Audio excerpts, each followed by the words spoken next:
Hola Emiliano, buenos días, ¿cómo estás? ¿Cómo estás, Manuel? Buenos días. Gracias por tomarte la molestia, el tiempito de charlar conmigo unos minutos. Emiliano Kargiman es el CEO de Satellogic, esta empresa argentina, más bien global, ahora te voy a preguntar si es argentina, es global. Esta empresa argentina que es una plataforma de observación óptica terrestre, que brinda un montón de soluciones a diferentes industrias. Felicidades por el último lanzamiento de Hipatia. Gracias. Me gustaría que me cuentes un poquito cuál es el estatus actual después de este último lanzamiento. Entiendo que tienen ya 11 satélites en órbita y creo que tienen planeado muchísimo más, creo que hasta 300, si no me equivoco. Entonces, contame un poquito cuál es el estatus actual y los próximos pasos. Dale, totalmente. Bueno, gracias por la invitación y por la entrevista. A ver, como decís, tenemos 11 satélites que hemos lanzado en los últimos 10 años, más o menos, en la historia de la compañía, si bien empezamos a lanzar en el 2013 el primer satélite. De esos 11 satélites, los primeros fueron prototipos para ir probando tecnología, para ir desarrollando la tecnología y validándola en el espacio. Quizás los últimos 5 satélites que hemos lanzado son satélites que ya son de alguna manera la iteración comercial, donde logramos validar toda la tecnología, la generación de imágenes, la calidad de las imágenes que generamos y también el costo, digamos, por kilómetro cuadrado de las imágenes que generamos. Así que de estos 11 satélites hay algunos que estamos operando comercialmente desde el año pasado. Y estamos realmente al comienzo de nuestra trayectoria, si querés, en términos de generación de datos del espacio. Este año lanzamos hasta ahora 3 satélites, lanzamos 2 en febrero, Ujú. lanzamos Hipatia ahora la semana pasada, tenemos un lanzamiento ahora en octubre, donde vamos a lanzar 10 satélites más, juntos, y después el objetivo es, como vos decís, seguir creciendo esta constelación. El objetivo intermedio es llegar a armar una constelación de unos 60 satélites que nos va a dar la capacidad de remapear toda la superficie terrestre una vez por semana a menos de 1 metro de resolución. Y después de ahí iremos avanzando hacia esta constelación de 300 y pico de satélites que nos tiene que permitir remapear toda la superficie de la Tierra ya una vez por día a una resolución submétrica. Así que ese es un poco en términos de Wow. lanzamientos, un poco el objetivo que iremos desarrollando en los próximos años, ¿no? Estamos al comienzo de ese camino. ¿No? Estos 10 que van a lanzar en octubre son iguales a la última versión. No sé si son varias versiones o Hipatia es la última versión tecnológica y son iguales a Hipatia y son 10 o esos 10 son diferentes per se probando nuevas tecnologías. Mirá, nosotros sí, nosotros hacemos más o menos una versión nueva de los satélites cada 8 o 10 meses. Hipatia es la versión, lo que nosotros llamamos Mark 4, la versión 4 de estos NewSats, que son los satélites que empezamos a lanzar en el 2016.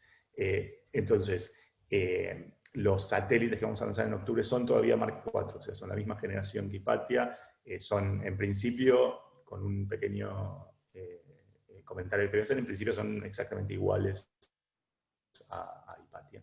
Si bien en todos los satélites que nosotros lanzamos tenemos algunas bahías para poner tecnología experimental o para poner payloads secundarios que utilizamos y las podemos utilizar en cualquiera de los satélites que lanzamos, entonces en ese sentido cada satélite es un poquito diferente porque por ahí la tecnología que estamos probando en esas bahías para payloads experimentales, para cargas útiles experimentales, varían o las podemos variar de satélite en satélite sin cambiar la misión principal y sin cambiar la carga útil principal y sin cambiar el diseño del satélite, que es el mismo, el de Hipatia, que el de los 10 que lanzamos ahora en octubre. A partir del año que viene empezaremos a lanzar nuestra generación de Mark 5, digamos, y hacia fines de año ya, principios de 2022, la del Mark 6, y así, ¿no? Tenemos como un plan de largo plazo de crecimiento de la capacidad de la tecnología en función de un roadmap, digamos, de desarrollo tecnológico sobre el que vamos ejecutando. ¿Siempre tuviste o la empresa tuvo la idea de generar, de ofrecer esta plataforma observacional con el paso, desde el 2013 a ahora, la tecnología, viste que avanza en forma más que exponencial, diríamos? ¿El objetivo fue siempre el mismo? una plataforma óptica, o en algún momento se te cruzó por la cabeza decir, no, podemos ofrecer otras cosas, ahora los radares de apertura sintética también van a ofrecer un montón de tecnologías, podemos también, las próximas versiones de satélites pueden también dejarnos meternos en ese mercado, o siempre fue el mismo objetivo, es decir, nos vamos a quedar en lo óptico? Mira, nuestro objetivo es construir una plataforma de información geoespacial que nos permita democratizar el acceso a la información de lo que pasa en la superficie de la Tierra para mejorar la toma de decisiones de una serie de industrias y atacar lo que nosotros creemos que son algunos de los problemas más difíciles que tiene que enfrentar la humanidad, como la producción y distribución de alimentos, la generación y distribución de energía y la gestión de recursos naturales, entre otras cosas. Entonces, en ese sentido, la visión de la compañía y lo que estamos haciendo no ha cambiado, es exactamente la misma. Hemos elegido empezar por una carga útil óptica, digamos, porque entendemos que es el mecanismo más sencillo y de alguna manera el tipo de información más útil que podemos generar en el corto plazo, a escala global, con una frecuencia alta y a un costo aún razonable para los clientes, de modo que la pueden empezar a utilizar en la toma de decisiones diarias. Y por otro lado, también una de las más fáciles de procesar en ese sentido, ¿no? Porque nosotros estamos acostumbrados a ver cosas. Entonces, en algún sentido podemos ver imágenes y ver lo que está pasando, ¿no? Cuando te vas a otras partes del espectro, en RF o en radar, o incluso en bandas térmicas o infrarrojas lejanas y demás, empezás a necesitar otro tipo de interpretación que requiere un poco más, digamos, de sofisticación desde el punto de vista de los usuarios. Hay, por un lado, estas cuestiones que tienen que ver con la usabilidad de la información, ¿sí? Y que nos hicieron enfocarnos en esto, y por otro lado hay algunas cuestiones técnicas que tienen que ver con qué tan avanzada está la tecnología y qué tan fácil resulta montar una constelación que nos permita hacer lo que nosotros queremos hacer, que es realmente democratizar el acceso a ese tipo de información, ¿no?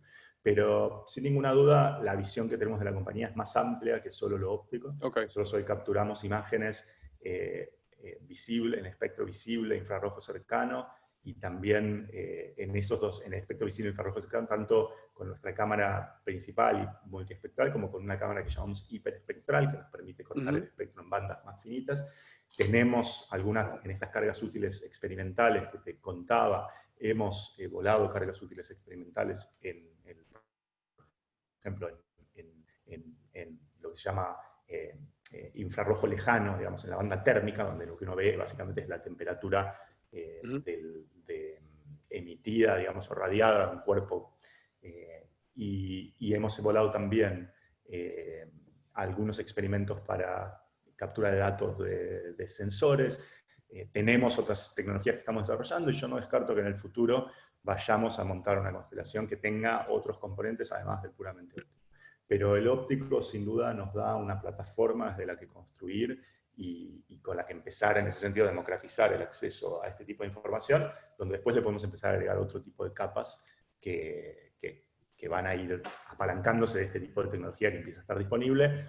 Obviamente radares de apertura sintética es una de las cosas que por ahí hoy son factibles de hacer en una plataforma pequeña, que hace 8 o 10 años era más difícil pensarlo, pero hay otras, digamos, que siguen un poco el mismo camino. Me comentaste varias veces que la idea es democratizar el acceso al espacio, y Satellogic es hoy una de las constelaciones líderes de esta camada de New Space que está montando plataformas, entre ellos está Planet o Black Sky, Capella, y veo un flow de data que está disponible, que antes no estaba disponible.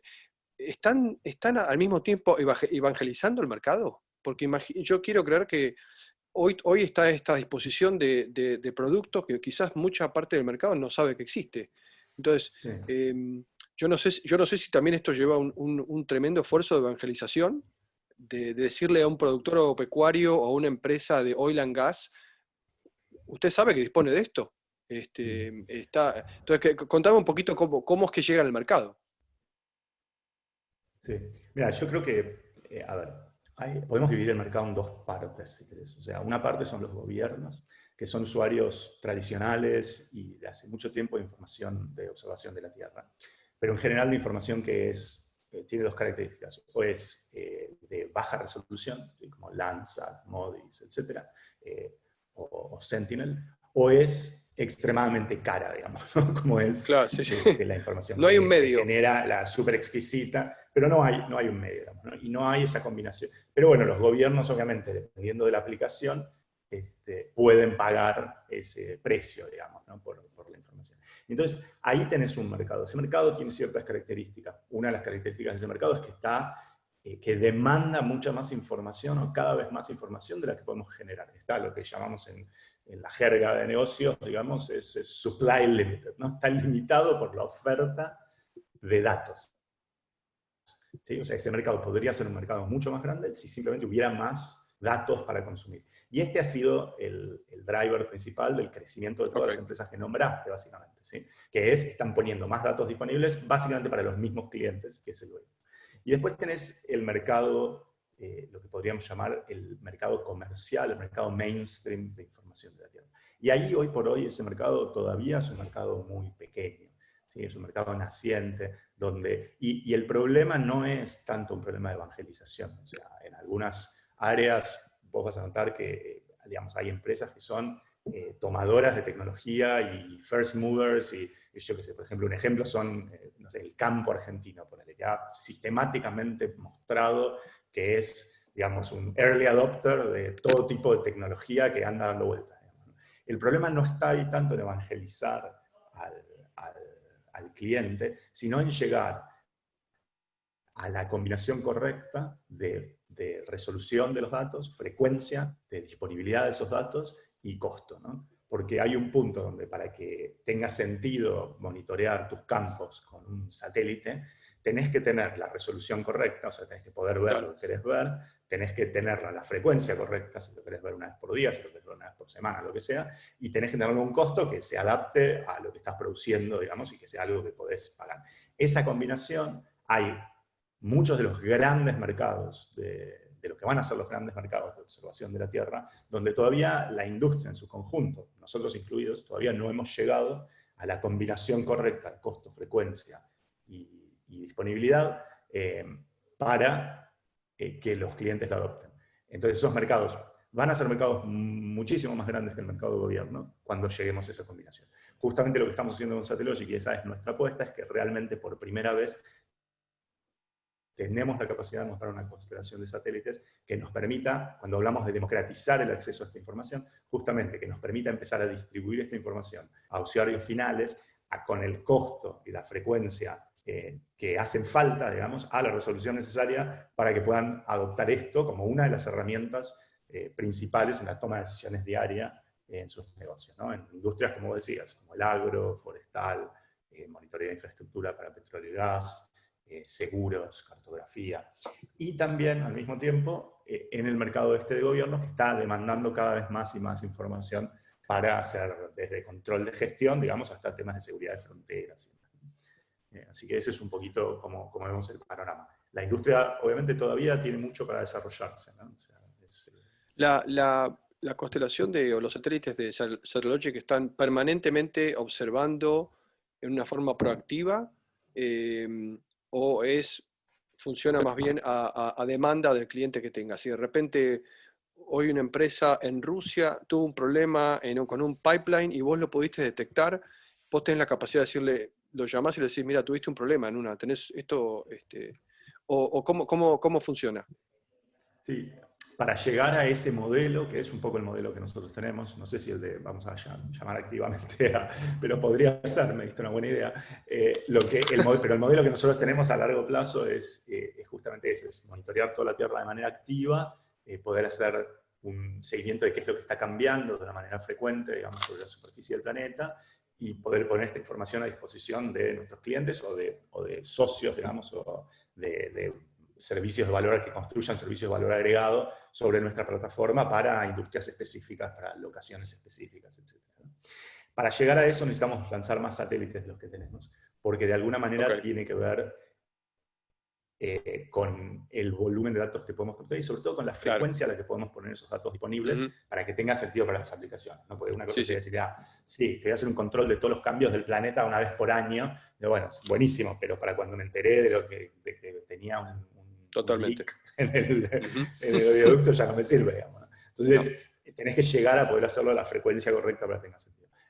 Mientras tanto, entonces lo que estamos haciendo es más parecido a lo primero que mencionabas, que es decir, apuntar los satélites a donde los clientes que tenemos hoy nos piden y nos dicen, quiero que me ayudes a monitorear esto, quiero que me ayudes a monitorear eso. Y para eso, con una menor cantidad de satélites lo puedes hacer. Cuando llegamos a cierta masa crítica en el número de satélites, podemos pasar a un modo de operación que nos permite, ahí de nuevo voy a meter esta palabra, democratizar, pero básicamente que nos permite llegar a todos los clientes del mundo al mismo tiempo, o sea, sin tener que elegir a qué cliente servimos, ¿no? Eh, ¿cómo es y perdón, seguramente si es una pregunta tonta, ¿cómo son los llamados landing rights en los diferentes países? Vos tenés una constelación apuntando hacia la Tierra y tenés la capacidad de poder ver al metro o submetro detalles. ¿Tenés que firmar autorizaciones con cada país? O ¿cómo funciona?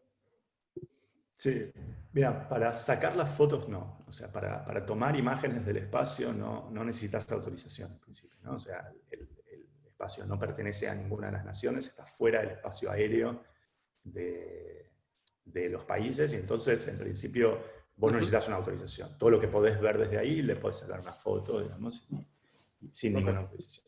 Después cuando vas a vender datos es otra cosa, porque cuando vas a vender datos necesitas claramente en cada lugar o en cada locación donde vas a vender tus datos cumplir con las Autorización. legislaciones locales de Claro. qué podés vender, qué resolución máxima, a qué lugares no les podés, de qué lugares no podés vender fotos, ¿no? Bueno, decir, bueno, me voy a sacar una foto a las bases militares, bueno, eso podés sacar la foto, pero no vas a poder vender, digamos, ¿no? O sea, porque es ilegal, ¿no? Entonces, y hay países que regulan en términos de cuánta resolución te permiten, hay países que regulan en términos de cuál es la precisión de geolocalización de los datos que puedes vender. Depende del Ok. país, los regulan de manera distinta, y en cada país ahí sí, cuando vamos a vender o a distribuir en un país específico, tenemos que cumplir con la legislación local. Mencionaste que quizás en este momento, en una primera etapa, los gobiernos son quizás uno de los principales clientes. Eh, ¿Las instituciones científicas pueden acceder a los datos de Satellogic? ¿Cómo hacen? Si yo, un equipo de investigación en Alemania o mismo en Argentina, quizás, no sé si a través de CONAE o los ministerios de Ciencia y Tecnología se han acercado como diciendo, uy, nos podrían ayudar con esta información, ¿eso es posible? Sí. Mira, justamente para el sistema científico en general en todo el mundo, digamos, nosotros tenemos un programa de acceso a datos para el mundo científico donde pueden acceder a nuestros datos de manera gratuita, a muchos de los datos de manera gratuita, y a los datos donde, digamos, hay una competencia por recursos y demás, pagando un precio muy, muy preferencial. Lo que hacemos en ese caso es hacer en algún sentido una preselección de aquellos proyectos en función de mérito, digamos, de aquellos proyectos que nos van llegando para poder satisfacerlos, Claro. porque todavía, de nuevo, como no tenemos una cantidad infinita de satélites, tenemos que Sí, ir claro, hay que ver. Sí, sí, priorizando sí. Ajá. qué cosas hacemos, ¿no? Pero en ese sentido tenemos un programa donde una institución científica o un investigador se conecta con nosotros, lo escribimos en este programa y le podemos dar acceso a nuestros datos de manera gratuita o a un precio muy preferencial. Y vamos a hacer, sí, seguramente pedir o hacer un tipo de análisis de mérito. Y ese mérito para nosotros está medido fundamentalmente en términos digamos, del potencial científico y de impacto social digamos, de la razón para la que se van a usar los datos, ¿no? Mencionaste que en octubre ahora están lanzando los próximos 10 satélites. ¿Con quién los están lanzando? Estos los estamos lanzando en un Long March 6 desde China. Es interesante porque yo he visto que han lanzado desde China diferentes Long March, han lanzado de Rusia, ahora han lanzado desde la Guayana Francesa con la ESA. ¿Hay una diferencia importante? ¿Cómo fue el proceso? Imagino que es un aprendizaje y cada uno debe tener más allá de que la puesta en órbita y el lanzamiento, pero imagino que el proceso cultural y tecnológico debe ser en cada país diferente. ¿Es un aprendizaje? Decís, uy, acá no me quiero meter más, o estás abierto. Te falta Estados Unidos, me parece. No, el año que viene, de hecho, tenemos el primer lanzamiento que vamos a hacer con SpaceX. Mirá, nosotros, la verdad, como toda startup, como lo que priorizamos al principio es la velocidad a la que podemos poner cosas en órbita, o sea, la velocidad de respuesta, digamos, y la disponibilidad de lanzamientos y el costo, ¿no? Esos son como los dos grandes parámetros que priorizamos por encima de cualquier otra cuestión, desde barreras idiomáticas, culturales Ajá, claro, claro. y, digamos, La efectividad en el lanzamiento y en el proceso, o sea, y la rapidez. sí, que haya mucha disponibilidad. Entonces, si me decís, mira, lanzamos con los rusos, con Dnieper, por ejemplo, uno de los primeros satélites que lanzamos, pero la disponibilidad de Dnieper bajó muchísimo, digamos, ¿no? Entonces, en algún momento dijimos, bueno, esto no tiene tanto sentido ya para nosotros. Si empieza a subir en algún momento de nuevo, porque ellos empiezan a hacer un cronograma de lanzamientos, entonces lo volveremos a considerar, digamos, ¿no? El costo era bueno, la disponibilidad era buena cuando empezamos, después se volvió mal.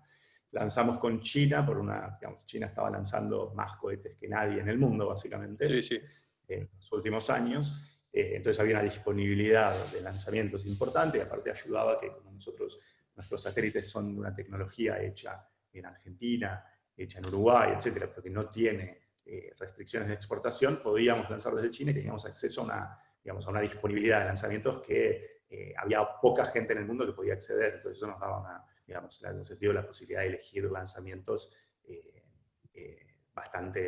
una manera bastante cómoda. Y entonces lanzamos durante muchos años con los chinos. Vega lo elegimos porque teníamos una necesidad puntual de lanzamiento. En septiembre del año pasado necesitábamos lanzar un satélite para satisfacer clientes y demás. Y entonces Vega era el único que salía en septiembre del año pasado y fuimos a lanzar con ellos. Lamentablemente el lanzamiento anterior al nuestro tuvo un accidente, digamos, fue el lanzamiento del Vega que se perdió, fue justo el anterior al que iba a Sí. ser el nuestro, y entonces el lanzamiento que iba a ser en septiembre del año pasado terminó siendo en septiembre de este año, con un atraso de un año. Entonces, te diría, digamos, fue una linda experiencia lanzar con Vega, pero Una demora importante. con una demora importante, digamos, ¿no?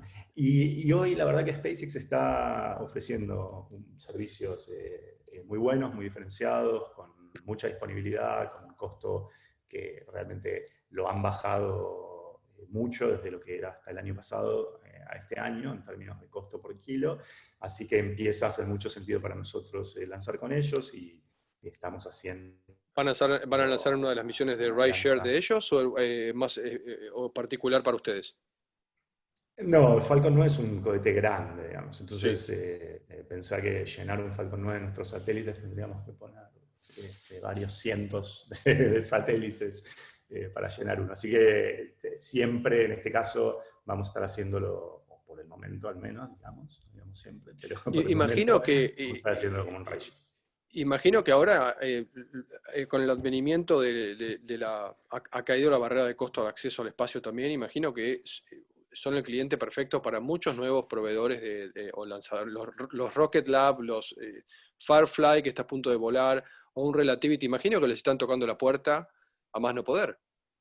Sí, nosotros hablamos, la verdad que tenemos buena comunicación, es una industria relativamente pequeña, nos conocemos todos, tenemos buena Ujú, comunicación y contacto con todos, con Rocket Labs, con Firefly, con Astra, con ujú. Relativity, y con varios más, digamos, ¿no? Te diría que hay hoy unas 150 compañías en el Sí. mundo pensando en hacer lanzadores pequeños, incluida 3 en Argentina, digamos.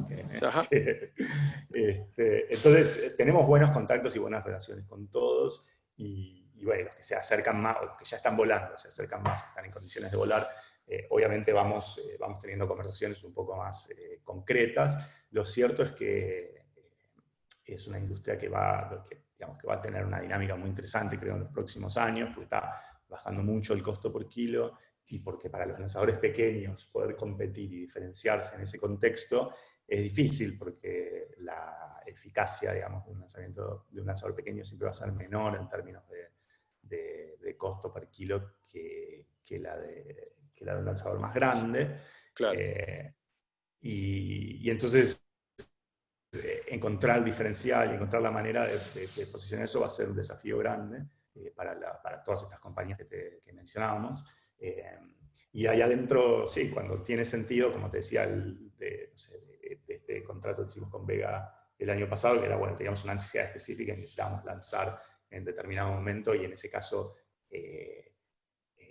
no importa pagar un premium por ahí por ese lanzamiento porque necesitas cumplir con un objetivo específico. Y yo creo que en ese tipo de oportunidades los lanzadores pequeños van a tener un mercado, pero honestamente creo que ese mercado, en el caso de las constelaciones como la nuestra, que son constelaciones grandes, digamos, que tienen tiempos de refresco del orden de años y demás, la propuesta de valor de los lanzadores pequeños es más difícil de sostener que en el caso por ahí de demostraciones tecnológicas o constelaciones que tengan vidas en el orden de los meses en lugar de los años, Claro. o digamos, otro tipo de clientes, como pueden ser gobiernos, en particular en el área militar o defensa, que de repente dicen, necesito lanzar esto ahora, y lo necesito lanzar ahora, y el precio no es un tema. Ya tenés todo, Entonces, perdón, continúa. sí, no. Ese era el punto. No, es que me vino a la cabeza, me dijiste que la primera etapa, o decir, el primer objetivo es tener 60 satélites. Ahora estás lanzando 10. ¿Hasta llegar a 60 ya tenés los lanzadores, ya tienen todo listo? ¿O van viendo año a año, decir, bueno, a ver, los próximos 10 vamos a ver con quién los lanzamos? Tenemos acuerdos marco con algunos lanzadores que nos dan la posibilidad de lanzar estos 60 satélites y más. Pero hoy no tenemos un acuerdo de exclusividad, digamos, de lanzamiento, y tampoco tenemos, en algún sentido, comprometidos los suficientes lanzamientos como para llegar a 60.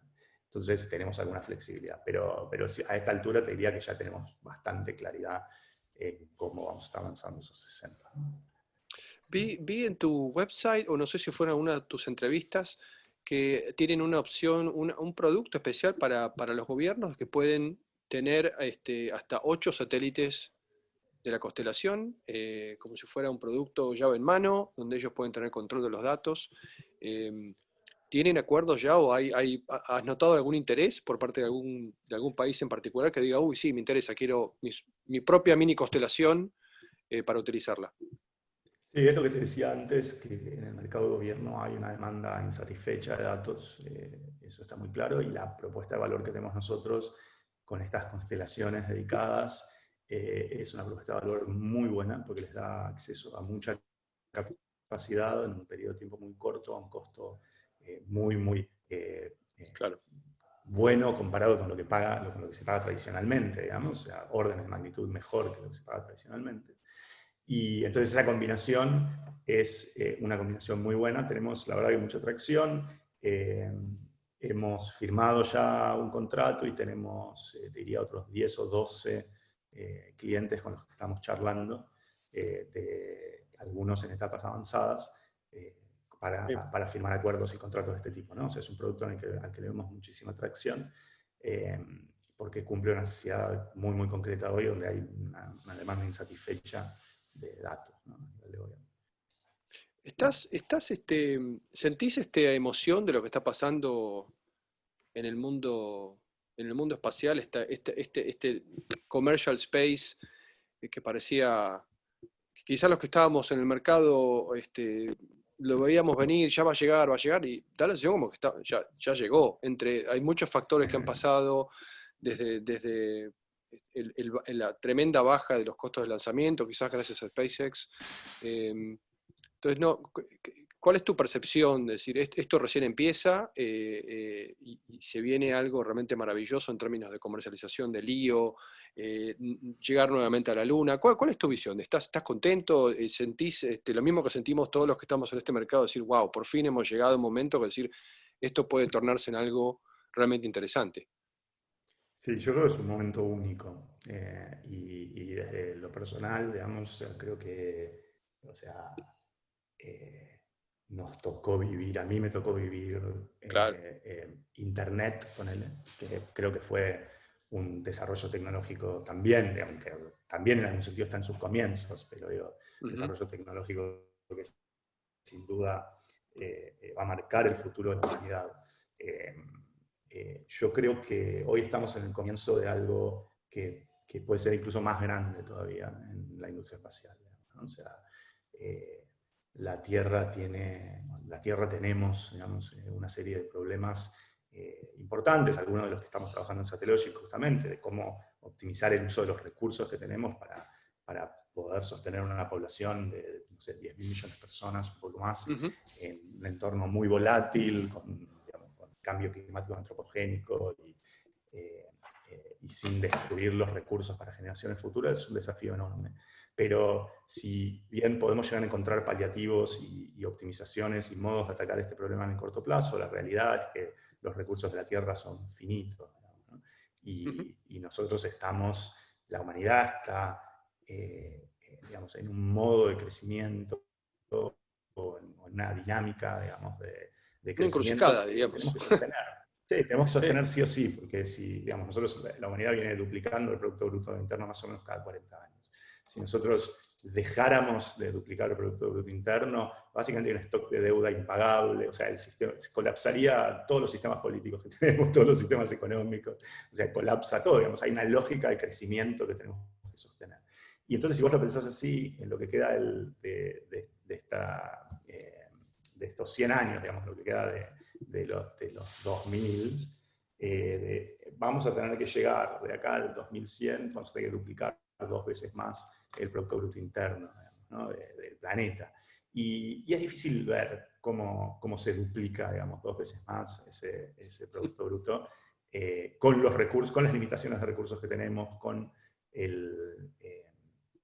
la presión poblacional, con la presión del cambio climático que nos empuja un poco al otro lado, a frenar, ¿no? Que nos empuja a controlar Claro. el Sí, sí, sí. crecimiento. Y yo creo que la salida va a ser a través del espacio, ¿no? O sea, me imagino que en los próximos 80 años la humanidad se va a convertir como un ecosistema económico, digamos, en un ecosistema económico que Totalmente. va a salir de la Tierra y va a estar como mínimo operando, digamos, en lo que se llama el entorno cislunar, o sea, entre la Luna y la Tierra como mínimo. Y no solo eso, sino que probablemente de esas 4 PBIs, digamos, que vamos a tener que tener en 80 años, es razonable pensar que uno de esos PBIs se va a estar generando fuera de la Tierra, ¿no? En el espacio que vamos a construir. Si lo pensás de esa manera, tenemos 80 trillones de dólares al año de valor que generar en el espacio en los próximos 80 años. Y hoy lo que estamos haciendo, en algún sentido, es empezar a pensar cómo construimos la infraestructura para ir y hacer eso. Me parece que, digo, quizás el comparable en términos de crecimiento en periodo de tiempo, nos tendríamos que ir probablemente al descubrimiento, entre comillas, de América para tener un Algo comparable. evento que sea comparable en términos de expansión de recursos y de expansión de PBI. Emiliano, ¿alguna vez leíste el libro Thank You for Being Late? No, está De bueno. Thomas Friedman. Él dice que todos estos cambios que hoy vivimos de una aceleración inusitada se dieron a partir del 2007, que fue el punto de inflexión, que fue la presentación del iPhone, y eso cambió prácticamente todo, desde ancho de banda, storage, AT&T se vio desbordado, tuvo que invertir en redes, entonces se dieron un montón de cosas en el 2007 que han permitido a nivel tecnológico que todo empiece a saltar en forma exponencial. Si yo quiero hacer una analogía, ¿cuál pensás que fue el año o el producto que hizo que hoy estemos acá en términos espaciales en este desarrollo? Si es que lo hay, no sé, uno puede pensar en el Falcon 9 por el hecho de bajar los precios, pero ¿hay algún año bisagra que digas, wow, a partir de esto ya es una realidad? Yo creo que por un lado hay una convergencia de tendencias en un montón de disciplinas, ¿no? Diseño por computadora, testeo por computadora, manufactura y prototipado rápido, eh, impresión 3D, etcétera, etcétera, Ajá. digamos, que llegan como a un punto, que se maduran en un punto común, digamos, que es muy interesante, ¿no? Y transforman en algún sentido la manufactura de sistemas complejos, como es un satélite, un cohete, etcétera, en un problema de software, digamos, entre comillas, ¿no? Y todavía Sí, todavía no estamos ahí, pero digo, esa es una visión que para mí está como muy clara, digamos, ¿no? Y esas son las tendencias que hay que mirar de trasfondo. Después, al lado de eso tenés, obviamente, avances en inteligencia artificial, machine learning, digamos, para no usar la palabra inteligencia artificial, machine learning, otro tipo de cosas que te permiten también pensar en esto que decíamos antes, ¿no? Bueno, ¿qué hago si capturo una tierra de información todos los días? ¿Qué hago con eso, digamos, ¿no? O sea, ¿para qué me ¿Cómo lo sirve, ¿no? Que proceso? antes uno podía Claro. decir, bueno, lo puedo hacer, pero después, ¿qué hago con eso? O sea, no voy a poner a 10.000 personas a mirar cada metro cuadrado de la Tierra a ver qué pasó, digamos, ¿no? Entonces, yo creo que vos ahí tenés una serie de tendencias que se están uniendo y que llevan a... Si a eso le sumas algunas, digamos, cuestiones más geopolíticas, si querés, que tienen que ver con la relación de los países y sobre todo la relación de los países con alta mar, digamos, y la relación y el monitoreo de las actividades en alta mar, digamos, las posiciones, o sea, las encrucijadas estratégicas, digamos, de China, las encrucijadas estratégicas de Rusia, digamos, el ir para atrás en su lugar de policía del mundo de Estados Unidos. Hay una serie de cosas que están abriendo el espacio también a hacer un escenario de discusiones geopolíticas. No sé ya si geo es la palabra correcta en este caso, No, pero pero se entiende, sí. hacer un espacio de discusiones geopolíticas digamos, que le da, si querés, una intensidad o una relevancia que no se veía desde, digamos, antes del 69, digamos, ¿no? O sea, básicamente cuando terminó Aunque la no se carrera veía. espacial. Sí, sí. Sí. Entonces, ahí tenés una combinación de cosas que son tendencias que me parece que van más allá de cualquier proyecto específico y más allá de cualquier año específico. Sin duda yo creo, digamos, y digo esto tratando de justipreciar lo que está haciendo SpaceX y lo que hizo Elon, yo creo que sin duda esa es la compañía que marca, por lo menos, la última década Sí, y la primera década, si querés, de sí, New sin duda. Space. Creo digamos, estos 10 años desde el lanzamiento del Falcon 1, el primer Falcon 1 que funcionó, digamos, hasta el momento en el que SpaceX puso un par de astronautas, 3 astronautas, no me acuerdo cuántos fueron en la estación Dos. espacial, 2 astronautas en la estación espacial. Ese periodo de 10 años yo creo que es la década, uno puede decir, esta es la primera década de New Space. Yo creo que simbólicamente, digamos, esos 2 astronautas puestos en la estación espacial, en un cohete y con una cápsula construidos por una compañía de 15 años de antigüedad, digamos, con la Es herencia de un cohete increíble. que vuela hace menos de 10 años, es increíble, digamos. Y eso yo creo que en ese sentido le muestra, o sea, da una señal de, bueno, digamos, el mundo cambió. O sea, no son más los gobiernos, no son más las agencias espaciales con 20 mil Mm, mm. millones de dólares de presupuesto detrás, las que están liderando el desarrollo de la infraestructura que necesitamos para hacer algunas cosas, por ejemplo, salir de la Tierra.